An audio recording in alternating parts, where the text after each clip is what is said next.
Oh, glória a Deus, a todos cumprimento com a paz do Senhor Jesus. Que a graça e a bênção de Deus estejam no teu coração e na tua vida. Que Deus abençoe os irmãos de casa que estão assistindo. Que juntos nós possamos estudar a palavra de Deus. Então abra a sua Bíblia no livro de Mateus, capítulo 17 e versículo 19. Livro de Mateus, capítulo 17 e versículo 19. Glória a Deus. Glórias a Deus. Nós temos estudado a série Milagres de Cristo. Primeira temporada vimos todos os milagres de Cristo. Segunda temporada vimos as parábolas de Cristo. E agora estamos estudando nesta quarta temporada, assim como foi na terceira, os ensinamentos de Cristo. São mais de 100 ensinamentos que ele deixou, e pouco a pouco nós estamos estudando cada um deles. Mateus capítulo 17 e versículo 19, assim nos diz, olha só. Então os discípulos, aproximando-se de Jesus em particular, disseram: por que não podemos nós expulsá-lo? E Jesus lhe disse: por causa de vossa pouca fé. Porque em verdade vos digo que, se tiverdes fé, como um grão de mostardas, direis a este monte: passa daqui para acolá, e há de passar, e nada vos será impossível. Mas esta casta de demônios não se expulsa senão pela oração e pelo jejum. Ora, achando-se eles na Galileia, disse-lhe Jesus: o Filho do Homem será entregue nas mãos dos homens, matá-lo-ão, e ao terceiro dia ressuscitará. E eles se entristeceram muito. Oramos. Senhor Deus, amado Pai, muito obrigado, Senhor, pela oportunidade que temos de ouvir e aprender a Tua palavra. Que a Tua graça, que a Tua paz, que a Tua bênção venha guiar, fortalecer, renovar, aperfeiçoar a cada um de nós, a fim de que possamos nos achegar cada vez mais a Ti, em espírito e em verdade. Assim como nós possamos, ó Deus, nos achegarmos cada vez mais e levar a Tua palavra de todos os meios, formas possíveis, para que em Ti venhamos crescer, desenvolver e melhorar.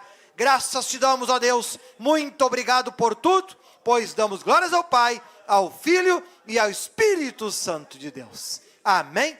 Os irmãos podem sentar, fiquem à vontade, glória a Deus.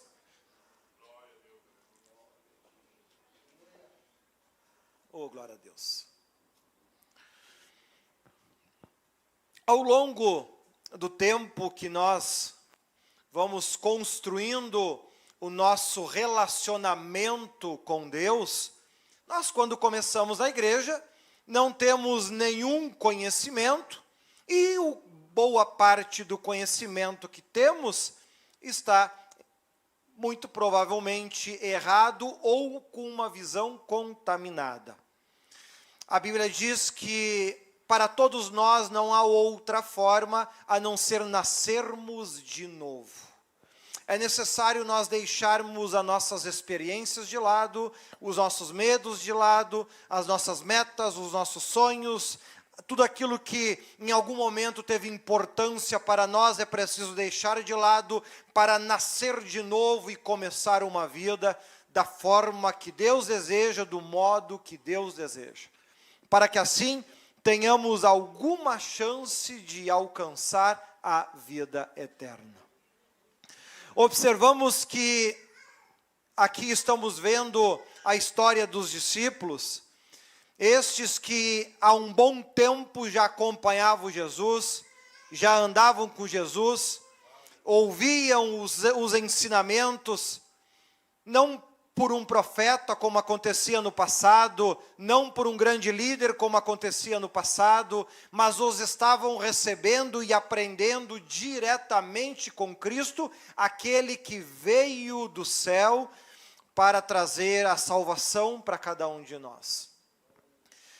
Eles aprendiam direto com Cristo, ouviam com Cristo, escutavam Cristo, porém uma coisa é ouvir, outra é conseguir praticar.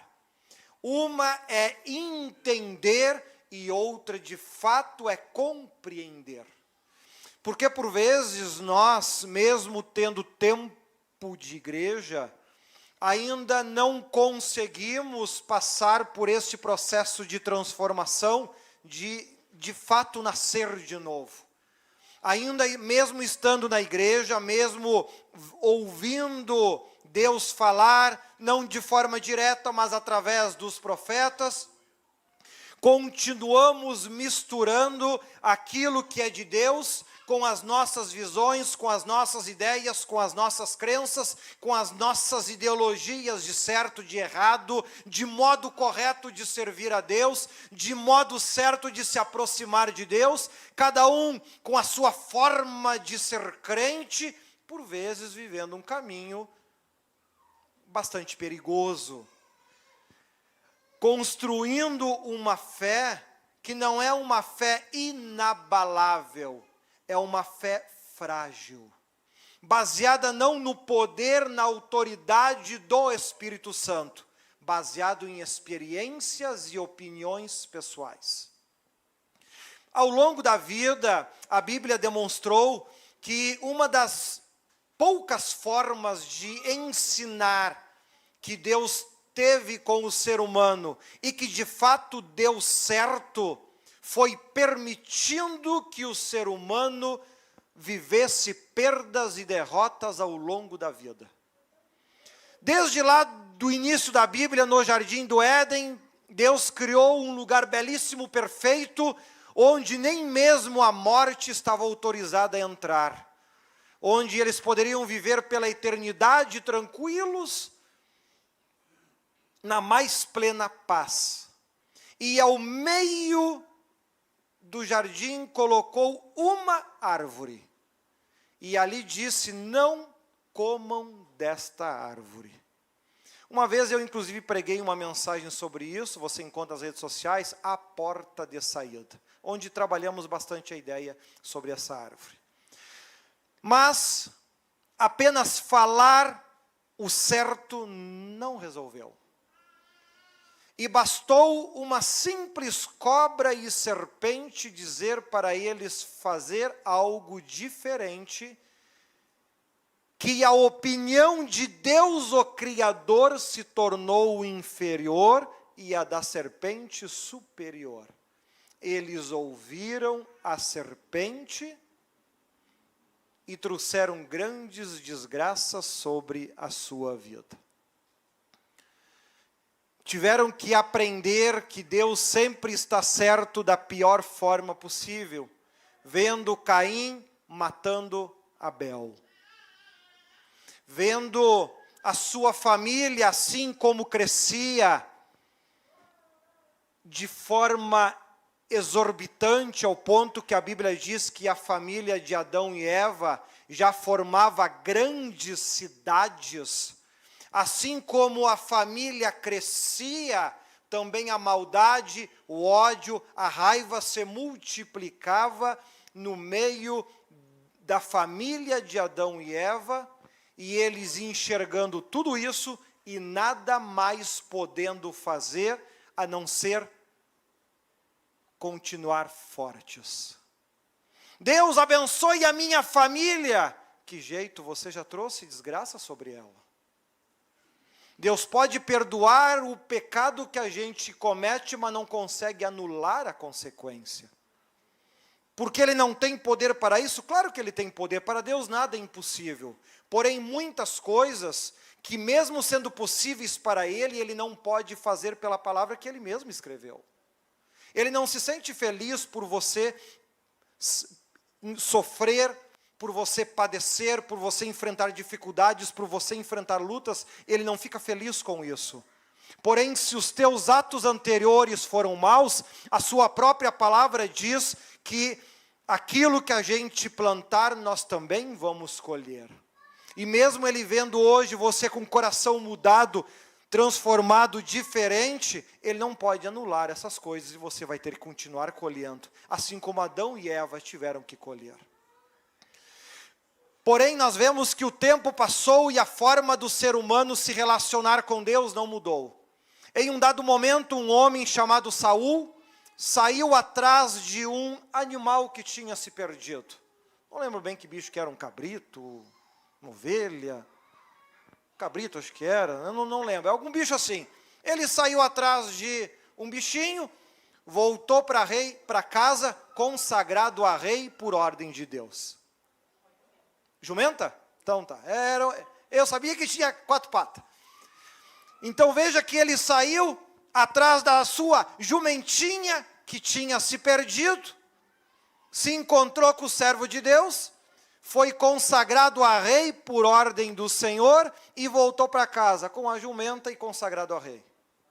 Este homem cresceu, prosperou, melhorou, alcançou uma vida que com certeza nunca na história tinha imaginado que um dia ia ter, pois não era filho de rei.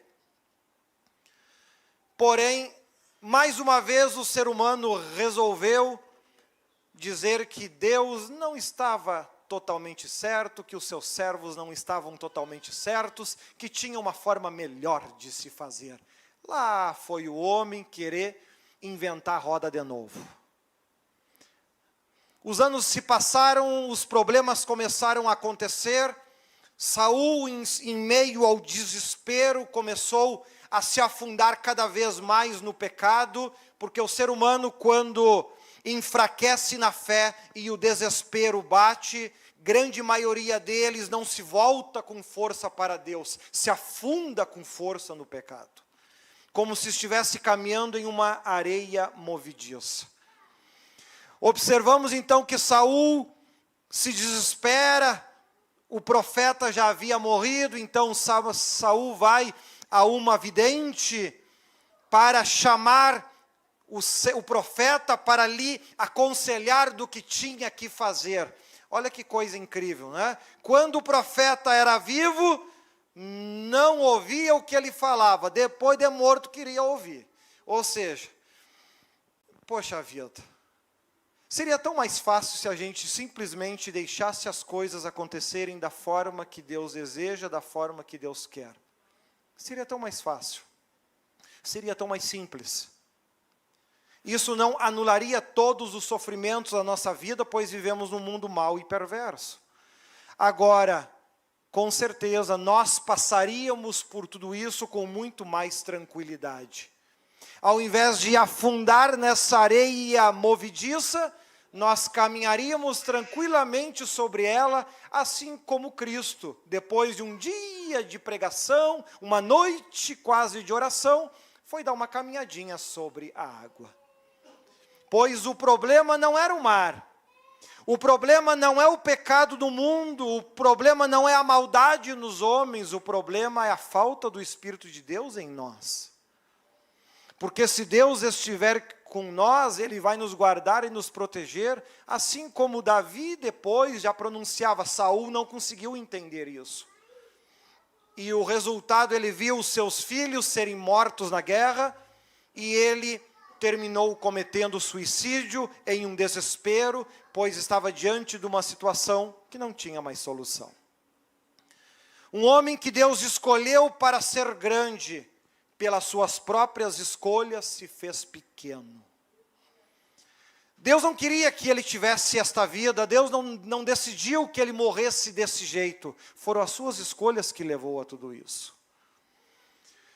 Quando nós vemos para o Novo Testamento, agora vai ser diferente, tem Cristo que consegue demonstrar amor como nenhum profeta do passado conseguiu demonstrar. Agora a coisa vai ser diferente. Não.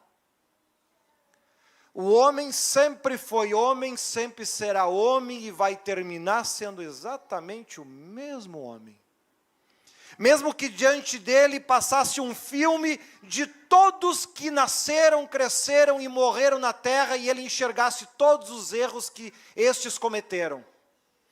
Em algum pouco tempo o inimigo tiraria este conhecimento do seu coração. E ele voltaria a fazer os mesmos erros e as mesmas atitudes. Por quê? Porque o Espírito Santo não está na sua vida, ou está muito pouco. Digo muito pouco porque a todo momento, a todo instante, nós escolhemos o que nós queremos fazer ou o que é prioridade na nossa vida. Nós escolhemos o que é mais importante na nossa casa, mais importante no nosso dia a dia. Nós escolhemos. A todo momento nós estamos escolhendo se Deus é mais importante ou a nossa vida é mais importante. Nós escolhemos. Pelo menos foi isso que eu aprendi desde pequenininho com os meus pais. Ao longo da vida nós vamos ter que fazer muitas escolhas. Porém, em cada uma delas, Deus deve sempre estar na frente de cada uma delas. Deus é mais importante. Para que nos momentos mais difíceis Ele também venha estar com nós. E assim, ao invés de afundar nesta lama com o mundo, possamos caminhar sobre ela tranquilamente. Novamente, o homem resolveu não dar ouvido a Deus, e não só não deram ouvido, como crucificaram a Cristo. Nenhuma novidade, porque centenas de anos antes, por diversos profetas, próprio Deus já havia profetizado e dito que isso iria acontecer. O ato da crucificação de Cristo foi todo descrito ao longo do Antigo Testamento. Inclusive, que nenhum dos seus ossos seria quebrado. Percebemos então o quanto Deus nos conhece, o quanto Deus sabe das nossas fraquezas, porém nem por isso Ele desiste de mim ou de você. Grande parte das vezes somos nós que desistimos dEle. Somos nós que escolhemos em um momento difícil na vida, o que é mais importante na nossa vida? Deus ou a minha casa? A igreja ou a minha família? Nós escolhemos.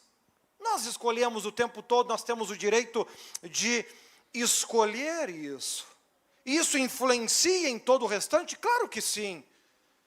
Porque isso faz parte da nossa vida. Por exemplo, ao longo destes últimos 30 dias, temos vivido aí um calor extraordinário. Parabéns àqueles que amam calor, viu? Eu não faço parte dessa turma, mas enfim. Todo mundo aguenta junto. E aí lá, por exemplo, na minha casa, depois da enchente, tem muita coisa que não deu para fazer ainda, porque a minha prioridade é lá na igreja. Aí agora tivemos as dificuldades dos banheiros, vamos ter que reformar tudo, todos os banheiros lá do prédio, tem que fazer tudo novo. E aí, já começamos lá, pouco a pouco estamos fazendo, né? E lá em casa, minha esposa, que gosta de piscina, nem conseguiu usar ainda. Porque o tempo todo, no tempo que me sobra, se eu tiver que escolher entre arrumar a piscina para ela tomar banho e ir lá cuidar da igreja, eu vou lá para a igreja. Porque se eu cuidar lá da igreja, o dia que ela precisar da proteção de Deus, Deus vai guardar ela do mesmo jeito. Nós escolhemos o que é prioridade ao longo da nossa vida.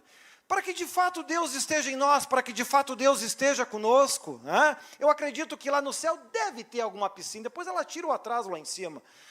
A questão é que Deus esteja em primeiro lugar na nossa vida, que as prioridades realmente sejam claras para nós, o que realmente é importante para nós. E quando faço essas escolhas, quando tomo essas decisões, em nenhum momento isso é pesado para mim, porque eu faço com muita alegria e satisfação. Tem um balcão que temos que fazer na minha cozinha lá para servir de mesa, que não tem mais. Eu disse, depois da reforma da igreja eu faço. Antes, o tempo que tem eu vou fazer lá. Depois a gente dá um jeito aqui. Por enquanto a gente põe o prato no colo, num banquinho, come igual, e é a vida que segue, né? Vai que daqui a pouco Jesus volta semana que vem, ou mês que vem, né? A bancada fica aí, mas aí pelo menos nós temos um crédito a mais, né? Com Deus. E a gente vai construindo um relacionamento com Deus que vai trabalhar diretamente nas nossas emoções. Porque a questão não é aquilo que temos ou não temos ao longo da vida. A questão é que estas coisas não nos deixem triste quando entrar dentro de casa. Mas ficamos felizes, estamos conseguindo cuidar da casa de Deus. Estamos conseguindo zelar daquilo que é importante para Deus. Da mesma forma que nesse momento Ele está preparando um lugar para cada um de nós, lá em cima também. Nós não estamos lá, e ainda tem muitos, talvez, se é que vamos chegar lá, porém, já fala em João, que quando Ele viesse nos buscar, o lugar já estaria pronto. Então, que nós possamos conseguir ter em mente isso, que ao longo da vida, quando eu abro mão de coisas, eu estou colocando Deus em primeiro lugar. Ao longo da vida, quando eu faço escolhas, mas eu Esse ano eu passei por muita humilhação e você ficou feliz com Deus ao longo de tudo isso? Se você ficou feliz e continuou servindo a Deus do mesmo jeito, amém. Você conseguiu dar mais um passo em direção à salvação. Porque tudo aqui um dia vai ser consumido. Todos os homens que foram honrados já não existem mais. Todos os homens que foram humilhados também já não vivem, muitos deles mais. Grandes autoridades que matavam, que destruíam, que mandavam no mundo, aonde estão? Por vezes nem os seus ossos sabem onde sequer estão. E nós vemos aqui, é onde eu queria chegar para que vocês entendessem este texto. Para que aqui você perceba que ali os discípulos vieram até Cristo e falaram: Senhor, nós oramos por aquela pessoa que estava endemoniada e não conseguimos expulsar o menino, né? E não conseguimos expulsar, mas nós já andamos contigo há tanto tempo, já servimos contigo há tanto tempo, e já expulsamos demônios outras vezes, não é a primeira vez que a gente faz isso. Por que não conseguimos? Por que este ato de expulsar um demônio não aconteceu? Amado, expande esta ideia para todas as outras áreas da tua vida. Senhor, há tanto tempo eu te sirvo, por que a minha vida financeira não muda? Senhor, há tanto tempo eu te sirvo, por que o meu casamento não muda? A situação na minha casa não muda, da minha família não muda, as coisas não andam da forma que eu gostaria, nem mesmo sinto a ti na igreja da forma que eu gostaria. Cristo te responde.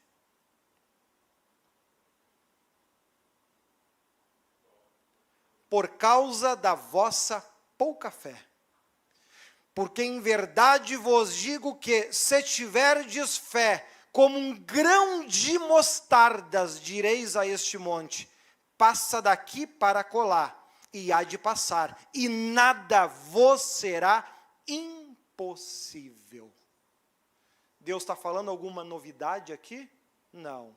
Lá em Gênesis, ele já tinha dito que estava sujeitando todas as coisas aos homens. Isso não é nenhum. Essa autoridade, esse poder, Adão já tinha lá no começo da história. Só que ele resolveu trocar isso pelo seu eu, pelos seus gostos, pelas suas ideias. Por vezes nós ao longo da vida estamos fazendo exatamente a mesma coisa.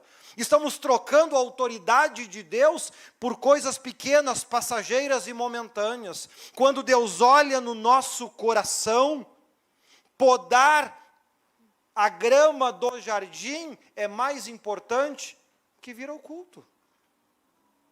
Ah, mas eu poderia cortar a grama num dia que não tem culto?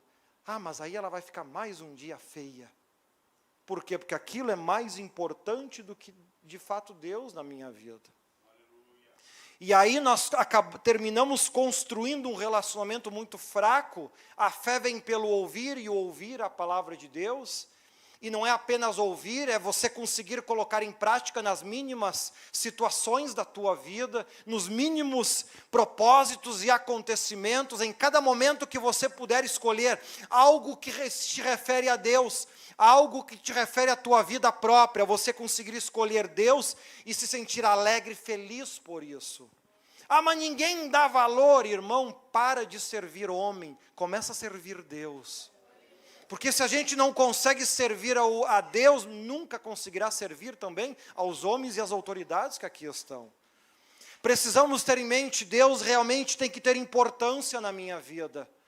Eles não conseguiram repreender este mal. Por quê? Porque os males pequenos eles conseguiram repreender.